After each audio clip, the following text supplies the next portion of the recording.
What's up, YouTubers? So before we get started with this video, on first day, they're going to be talking about how the Green Bay Packers are already talking about they can't help Aaron Rodgers in this upcoming draft. So let's see what they have to say about that.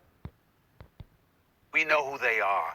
Aaron Rodgers to them is just another player until he hints about wanting to leave or he hints about being happy and they have to contemplate life without him. Then they get serious for a second to recognize the fact that they ain't just Aaron Rodgers waiting at the next door. I don't give a damn if his name is Jordan Love or Love Jordan or anything else in between. It don't matter. The fact of the matter is Aaron Rodgers, that bad man that he is, needs all the help that he can get, and the Green Bay Packers don't have a history of giving it to him. That's really what it comes down to. So it's more of the same. I'm not surprised. Last year when he threw for the Tavon Austin, Aaron Rodgers had thrown 2 passes to a first-round pick at the wide receiver spot for the first time in his career. For the first time in his career. That's absolutely ridiculous. Yeah. This is what we're dealing with here when we talk about the Green Bay Packers. They know what they're doing.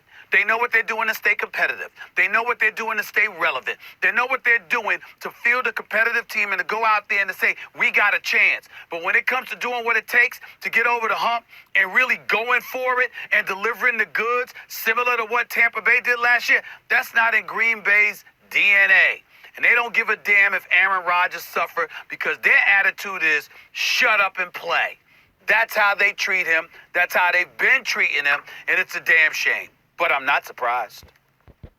So I don't know what more else Aaron Rodgers has to do. I mean, for the past 2 seasons, he's gone 13-3. What made it to the NFC Championship game? I don't understand what more he needs to do. You know, is it like the Green Bay Packers that they don't want to go to a Super Bowl? They don't want to win another Super Bowl? Why aren't they getting this man help that he needs? I mean, it just doesn't make sense. I know he has what Aaron Jones and Devontae Adams on offense, and he definitely needs more help. He needs some help on the defense side of the ball. But why aren't they helping him out? I'm very curious to why aren't they trying to help him out?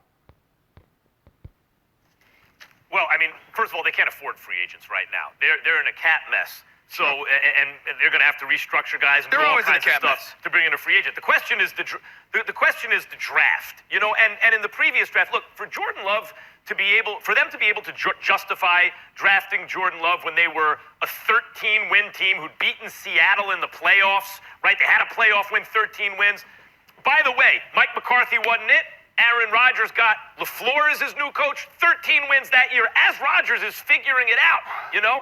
And now you're thinking, oh boy, if he's just figuring it out as sort of a game manager because he has to understand the new offense, what's going to happen when he really gets it? And there was a chance to get him a first-round wideout for the first time ever, Stephen A., really, as you point out. And they didn't do it. They drafted a quarterback. Well, that guy's got to make the Hall of Fame now. Like Jordan Love's got no pressure, but you got picked in the first round instead of giving Rodgers a receiver who just won 13 games. That said, Stephen A., a little tough to really get too hard with the Packers when they won 13 games again. I mean, a lot of that's Rodgers, but yeah, that's part of what Rodgers... No. That is the Green Bay Packers. I don't care how many games they won. That man still needs some help. I mean, just imagine he doesn't have much help now, and he still went 13-3. Just imagine what he would do if he had a Tyreek Hill or a George Kittle or any of those type of guys. Just imagine what he could do.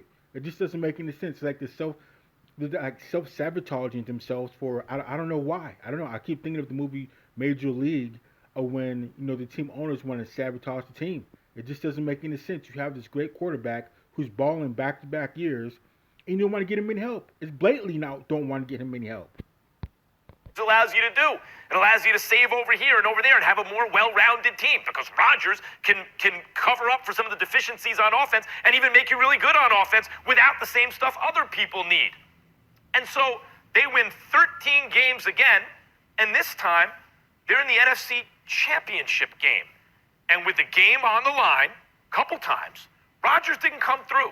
And I'm talking now, was it a blunder by LaFleur not to hand him back the ball? Of course it was a blunder. It was also a blunder by Rodgers when he had daylight not to make a run for it. Maybe they score, maybe they're on the 1-yard line, then they'll go for it. I'm just saying right now, I can't criticize the Packers about not going for a free agent. They don't have the money. And now that they've drafted Jordan Love, I expect them to draft a wideout. They have draft capital now to go out and address needs. I think Rodgers right now is in a better position than he's been in years with the Packers. And the fact that they didn't play in the Super Bowl this season, Stephen A., is kind of on him. He makes the plays, they play in the Super Bowl. He'll have a... Nah, I wouldn't say that. I wouldn't say that at all. Maybe that individual moment, but overall, that man needs some help. Don't try and put this all on Rodgers. Another really good chance at it this year, maybe even better than last year. Well, I mean, Again, I don't understand what the deal is with the Green Bay Packers. If Aaron Rodgers was a little bit younger, I'd say he needs to get out of there. Just get out of there like what Deshaun Watson's trying to do and what Russell Wilson's trying to do. If the team doesn't want to help you out and give you some help and you've proven yourself time and time again, then it's time to get out of there because we're never going to change. I mean, this is absolutely ridiculous. You're sitting there at the NFC Championship game, back-to-back years off a 13-3 record back-to-back, and you don't want to get him any help? How hard would it have been to get a receiver for him or another running back or things of that nature? How hard is it? You don't have to do much. Give him just a little bit of help, and you guys can get to the big show, possibly. It just doesn't make sense. I don't know. I feel like I'm missing something. You know, you sound crazy from the standpoint that, listen, nobody's perfect. And you know what? I saw Tom Brady throw 3 interceptions in the second half of that NFC Championship game, if I remember correctly. That didn't mean that Bruce Arians was going to tell him to stop throwing the damn football. It didn't mean he was going to take the ball out of his hands. It didn't mean that if he was coaching against Tom Brady, he was going to give him an opportunity to give him the damn ball with a little bit over 2 minutes left, and all he needs is a first down or 2 to seal the deal. I mean, this is the kind of stuff that I'm talking about. So pointing about what Aaron Rodgers didn't do, I recall them being down 28-10. And Aaron Rodgers bringing them back and marching them downfield, okay? And the next thing you know, of course he could have ran for the first down, if not more, on that third down play. I get all of that, but guess what? There was still a fourth down to go. And Aaron Rodgers, here's the key. Aaron Rodgers said, hey, I never contemplated the fact that the ball would be taken out of my hands on fourth down. That's number one. And number two, Matt LaFleur admitted